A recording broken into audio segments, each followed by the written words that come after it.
Hey, everyone, please support Stop It Now. They help fight against child sex abuse. I know we prefer you guys to start supporting me more on my Patreon, but for now, I'd rather you guys and myself give money to those that are less unfortunate than us and have to deal with worse governments for whatever reason.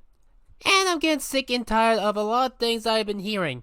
And I want to help the cause because innocent people deserve to not be abused. Anywho, onto the video.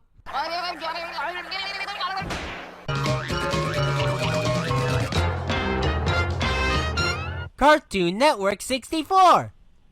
In 2001, Maxwell Adams made two shows, Billy and Mandy and Evil Con Carne. Both were part of a thing called Grim and Evil, that technically also came out on August 24, 2001. The split happened on Halloween of 2003. I reviewed Evil Con Carne as a whole a year ago. It was Cartoon Network 64 episode 15, and I just got done with Cartoon Network 64 episode 18, which was Billy and Mandy. For Billy and Mandy originally, I took a look at seasons 1 and 2 because that was before the split. Then when the split happened, it was season 3 through 6 when it was its own show. So that's what I took a look at in the Cartoon Network 64 episode of just Billy and Mandy. I will be doing something similar now for Evil Con Carne. In the original review, I took a look at just Season 1. Now I will be adding in Season 2. Season 2 came out after the Grim and Evil split. So now we get to take a look at the show on its own. And how is it? Many hours later. Wake up! What? Oh, I'm sorry, I fell asleep there. I said last year that this show was boring. And guess what? Season 2 is no better. It's got a couple of funny jokes in each episode, so it's not like bottom 10 Cartoon Network material, but I can't really think of a reason to watch this show. If Billy and Mandy was a 9 out of 10, this show is a 3 out of 10. Honestly, I don't have much to add that I didn't say a year ago. I don't get it. Like, I really don't get it. Maxwell made both Grim Adventures of Billy and Mandy and Evil Con Carne. How can they have this much of a difference in quality? The Grim Adventures of Billy and Mandy is one of the funniest cartoons of all time. This is one of the most nothing cartoons of all time. Like, it feels like it belongs in the 1970s of animation. It's that boring and shit. These two shows came out at the exact same time, but they are very different in quality. I understand it being years apart, like Butch Hartman, how each show of his is worse than the last. Fairly Odd Parents and Bunsen is a Beast aired at different times. Except that one time. Like, Good Fairly Odd Parents and regular Bunsen is a Beast. Good Fairly Odd Parents came out years before Bunsen is a Beast. But not for Maxwell Adams. He was doing fine with Billy and Mandy. How the fuck did he fuck up Evil Con Carne? These two shows came out the exact same day! Like, I am actually trying my hardest to write a script for this one. This is one of the hardest videos I've ever had to work on solely for the script, because there's just nothing to talk about. I am trying my damnedest for this. This show is completely boring and uninteresting. I'm guessing the network realized that as well, because while Billy and Mandy went to 2007, Evil Con Carne ended in 2004. Billy and Mandy lasted twice the length of this show. Maxwell Adams didn't want Evil Con Carne to end, so the same year that Evil Con Carne ended, he made the character Scar move to the show Billy and Mandy, and he was their neighbor. The Evil Con Carne characters would make a couple of cameos on Billy and Mandy after Evil Con Carne's cancellation. Oh yeah, the characters. Who does this show even star? So, this show stars Hector Con Carne, just his brain in his belly, or rather his stomach. Okay, not that interested. Apparently he was some sort of super evil genius billionaire prior, but then died in an explosion one day. So only his brain and stomach survived, and they were put on a bear.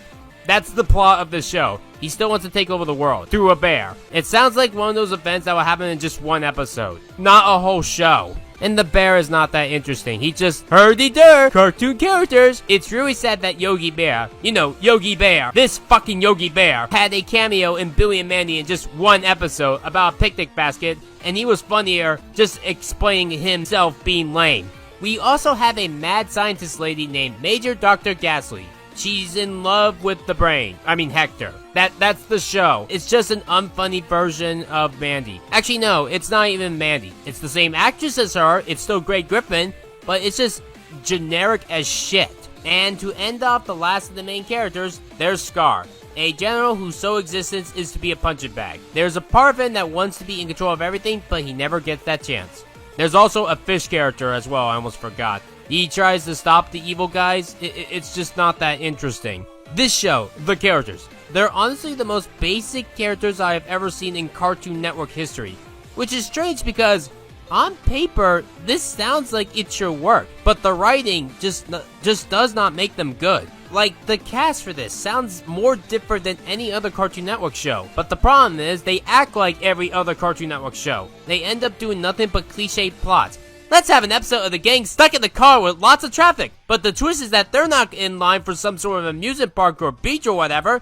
They're doing it for something evil!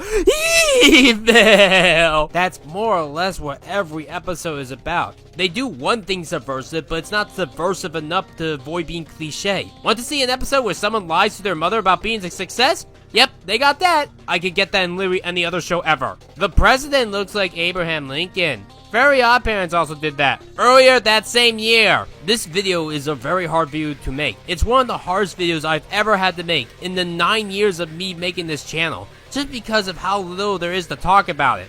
You want to see something? Look at this. This is the script for the review that you're watching right now. I only got 2 pages. Billy and Mandy, 5 full pages. This show, barely making it even to 3. It's only 2. It's not even 3. It's just 2 pages. That's how hard this one was. And now we get to the part of the video where I talk about why this show was canceled. So, did you know that Cartoon Network hated gross-out humor like farts? How are they in the 2010s? Yeah, like that. But Maxwell Adams revealed that they canceled Billy and Mandy because Cartoon Network did not like gross-out humor. There was dark humor in Billy and Mandy, and I guess there was gross-out humor, even also in Evil Con Carne, but it wasn't fart humor.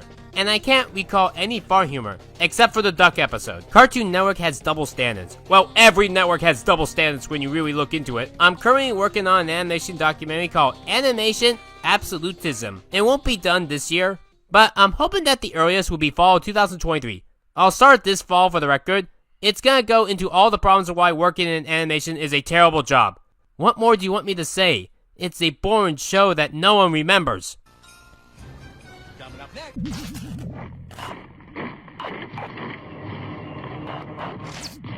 Hello shooting stars and other stars of the world, I am Dar the Star, and thank you for watching Rebecca's video. I'm just quickly popping in to say that I am taking commissions. I take art commissions, voice acting commissions, and I even take editing commissions. You can ask me more on either my Twitter, Instagram, or Discord. There's not a lot of content on there, but if you want to check out my own videos, you can find me at Dar the Star. I also am currently doing a fundraiser for money for my expenses. Anyway, thank you very much for hearing me out for a few minutes, and I'll see y'all next time. Thank you for watching. Bye bye.